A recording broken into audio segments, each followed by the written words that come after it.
Hello everyone, welcome in today's current affair topic.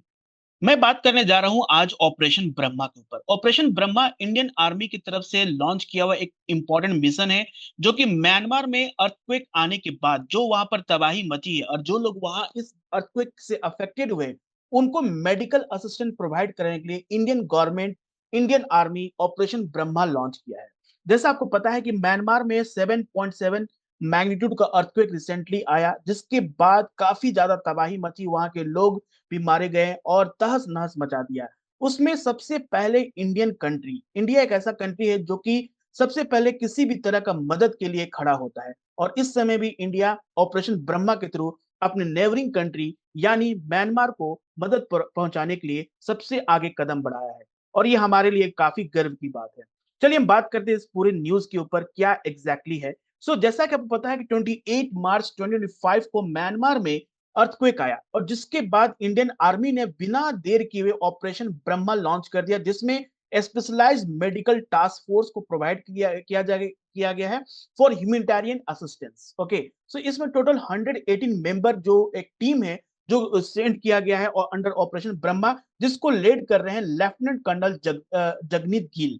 Okay, and it is about airborne angel task force. एक trained airborne angel task force भी साथ में गया, जो कि काफी ज्यादा डिलीवर एडवांस करने में, काफी जल्दी और एडवांस डिलीवरी करने में, और सर्जिकल और किसी भी तरह का डिजास्टर अफेक्टेड जोन है वहां पर सबसे पहले जो रिलीफ पहुंचाने के लिए जो भी एक ट्रेनिंग की जरूरत होती है, वो सारे इनको प्रोवाइड किया गया है एयरबॉर्न एंजल टास्क फोर्स को। ओके, और इसके साथ गवर्नमेंट ने यह भी बताया है कि Indian army will establish 60 bed medical treatment centre to provide immediate care for those who are injured due to earthquake. तो ये काफी सारा कुछ होने वाला है ऑपरेशन ब्रह्मा के अंदर, ठीक है। और आपको बता दें कि ये इंडिया गवर्नमेंट ऐसा क्यों कर रहा है, कि सबसे पहली बात ये है कि अगर साउथ एशिया में देखा जाए तो India one of the most important country, और इंडिया का जो फॉरेन पॉलिसी है उसमें आता है नेबरहुड फर्स्ट, यानी कि हम अपने आसपास के जो कंट्री है, जो हमारे नेबरिंग कंट्री है, उनको सबसे पहले हम मदद के लिए आगे बढ़ेंगे अगर वो किसी भी प्रॉब्लम में आते हैं। और साथ में ही आपको पता है कि इंडिया का जो इथोस है, वासुदेव कुटुंबकम, यानी कि the world is one family. पूरा वर्ल्ड एक फैमिली है, और एक फैमिली में जैसे किसी कोई एक आदमी प्रॉब्लम में आता है तो दूसरा परिवार का आदमी आगे बढ़ता है उसका मदद करने के लिए, उसी तरह इंडिया का भी ऐसा ही कुछ एथोस है कि वासुदेव कुटुंबकम, यानी कि पूरा वर्ल्ड एक फैमिली है। अगर किसी फैमिली मेंबर में यानी किसी कंट्री में किसी भी तरह का प्रॉब्लम आता है, नेचुरल डिजास्टर आता है, तो उसमें India will be the first they who going to take a step to help. Okay, so Indian army continue to stand shoulder to shoulder with the friendly nations in time of crisis, reflecting India's resolve to be the first responder in the region. और सबसे पहला जो country इस मुसीबत में साथ देने के लिए खड़ा है, वो हमारा कंट्री इंडिया है। और क्योंकि हमारे कंट्री का जो फॉरेन पॉलिसी है और हमारे कंट्री का जो एथोस है, यानी वासुदेव कुटुंबकम, is one of the most important. चलिए बात करते हैं जो रिसेंटली म्यांमार में अर्थक्वेक आया उसके पीछे आखिर रीजन क्या है।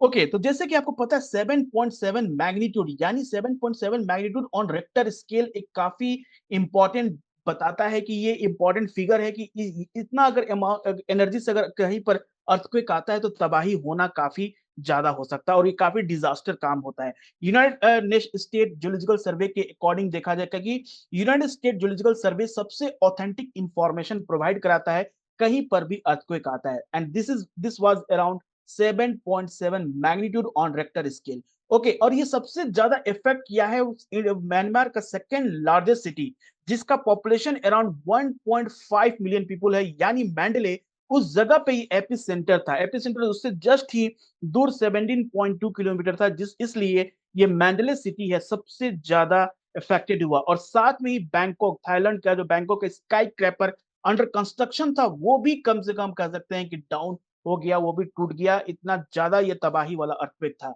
ओके, और इसमें जो यूनाइटेड स्टेट जियोलॉजिकल सर्वे के जो साइंटिस्ट हैं, जो जियोलॉजिस्ट है, उनका कहना है कि ये जो अर्थक्वेक आया है वो है shallow earthquake. Okay, earthquake, shallow earthquake at the depth of just 10 kilometre, according to United State Geological Survey. देखिए, हमको आपको बता दें कि जो अर्थक्वेक होता है उसको थ्री पार्ट्स में हम on the basis of focus, focus क्या होता है कि जैसे कहीं पर अर्थ के अंदर अंदर में जैसे पता है कि आपको कि क्रस्ट पार्ट होता है, लिथोस्फीयर होता है, लिथोस्फीयर के फ्लोट करता है एस्ट्रोनोस्फीयर में, और ये जो लिथोस्फीयर है वो डिफरेंट प्लेट्स में टूटा हुआ है, ठीक है? डिफरेंट प्लेट्स में टूटा हुआ, और ये प्लेट आपस में इंटरैक्ट होते हैं। जब ये प्लेट्स आपस में इंटरैक्ट होते हैं, तो इनमें कोलिजन होता है, इनके कोलिजन होने से एनर्जी रिलीज होती है, और जिसका कारण बनता है अर्थक्वेक। तो अगर हम बात करें फोकस के बारे में, तो फोकस जो हमेशा अर्थ के इनसाइड में बनता है, ठीक है? Focus always be the earth inside, and this is the point from where energy is release and travel throughout the body of the earth. और फोकस के जस्ट मतलब कि कह सकते हैं 90 degree just above on the surface of the अर्थ, जहां पर पहला place on the surface of the earth that experience energy, जो सबसे पहले एक्सपीरियंस करता है, उसे हम लोग एपी सेंटर कहते हैं। याद रहे, epicenter is always present at the surface of the earth, and focus is always present inside the earth। और फोकस को हम लोग तीन कैटेगरी में डिवाइड करते हैं। एक होता है शैलो फोकस अर्थ, और शैलो फोकस अर्थक्वेक जब डेप्थ 50 किलोमीटर तक हो उसे शैलो फोकस कहेंगे। देन इंटरमीडिएट हो, 50 से 300 किलोमीटर हो, उसे इंटरमीडिएट कहते हैं। देन उसके बाद आता है deep focus earthquake. Deep focus में 300 किलोमीटर से सब 700 किलोमीटर के बीच में जब फोकस इनसाइड द अर्थ जब फोकस बने, तो उसे हम लोग डीप फोकस अर्थक्वेक कहते हैं। लेकिन जो म्यांमार में जो अर्थक्वेक आया, वो है shallow focus earthquake. And remember, shallow focus earthquake is more dangerous than other two type of earthquake when we categorize on the basis of focus। Okay, so what causes the exactly the earthquake? देखिए, plate tectonic theory 1960 में आने के बाद जो volcanic eruption है और earthquake होने का जो कारण है, वो बिल्कुल सही ढंग से पता चल गया जियोलॉजिस्ट को कि ये प्लेट टेक्टोनिक की वजह से होते हैं। यानी कि जब प्लेट आपस में इंटरैक्ट होते हैं, there are three types of interaction, means one interaction when the two plates are moving away from each other because of convection cell, जिसे हम लोग डाइवर्जन प्लेट बाउंड्री कहते हैं। इस केस में भी अर्थक्वेक आता है। दूसरा होता है जब two plates are moving towards each other, यानी कन्वर्जन प्लेट बाउंड्री, और जो डेंसर प्लेट होता है वो सबडक्ट हो जाता है लाइटर प्लेट के अंदर, और इस केस में जो अर्थक्वेक आता है उसमें डीप फोकस अर्थक्वेक होता है।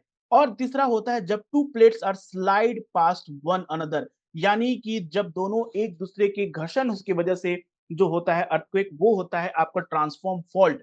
तो म्यांमार में जो अर्थक्वेक आया है वो है ट्रांसफॉर्म फॉल्ट, यानी कि because of slide past one another, दो प्लेट आपस में जो घर्षण हो रही थी उसकी वजह से ये जो अर्थक्वेक आया है। तो हमने जाना कि अर्थक्वेक आने के तीन रीजन हो सकते हैं। अगर प्लेट टेक्टोनिक थ्योरी की बात करें तो तीन टाइप के इंटरेक्शन होते हैं जहां पर अर्थक्वेक होता है। डाइवर्जन प्लेट बाउंड्री होता है, कन्वर्जन प्लेट बाउंड्री होता है, ट्रांसफॉर्म प्लेट बाउंड्री होता है।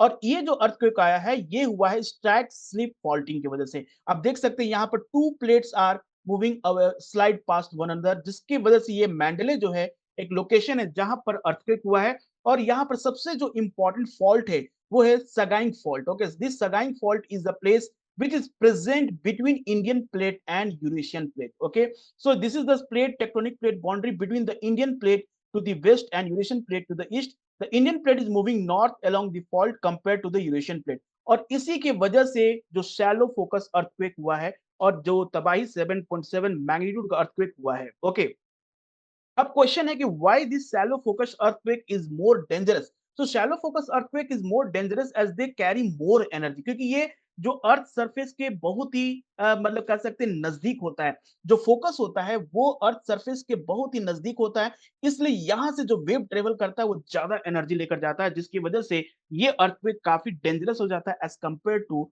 deep focus or intermediate focus earthquake। So when they emerge to the surface when compared to the other quake that occur deeper underneath the surface, while deeper quake do indeed spread further। okay, जब deep earthquake होता है, जब यहाँ focus बनेगा तो काफी spread होगा, energy काफी स्प्रेड होगा, अर्थ के सरफेस पे आते आते एनर्जी काफी डिक्रीज कर जाता है। Okay, and seismic wave move rapidly upward to the surface, they loss energy while traveling greater distance।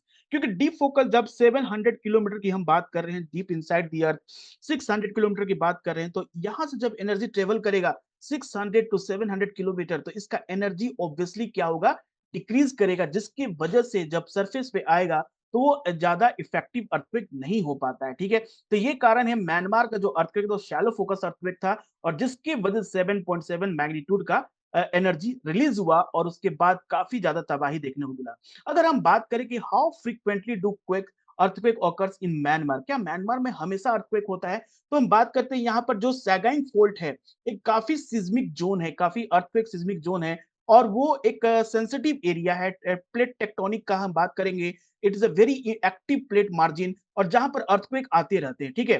Which run north to the south to the centre Myanmar has history of significant seismic activity. अगर हम बात करें 1930 से लेके 1956 से, the country witnessed 6 strong earthquake that energy is more than 7 magnitude और higher near this fault line. ये सगाइन fault है, इसके पास का जो एनर्जी रिलीज होता है वो 7 मैग्नीट्यूड से ज्यादा कई बार देखा गया है, ठीक है? सो म्यांमार एक कह सकते हैं अर्थक्वेक प्रोन एरिया है और आगे भी गवर्नमेंट को तैयारी करनी होगी। गवर्नमेंट को अर्थक्वेक प्रोन एरिया में वैसे कंस्ट्रक्शन इंफ्रास्ट्रक्चर बनाने होंगे जो कि अर्थक्वेक को टॉलरेट कर सके। लेकिन आज जैसे कि जापान में, इंडोनेशिया में कंस्ट्रक्शन चल रहे हैं, वैसे म्यांमार गवर्नमेंट को भी प्रिपेयर होना पड़ेगा फ्यूचर के। Okay, thank you everyone.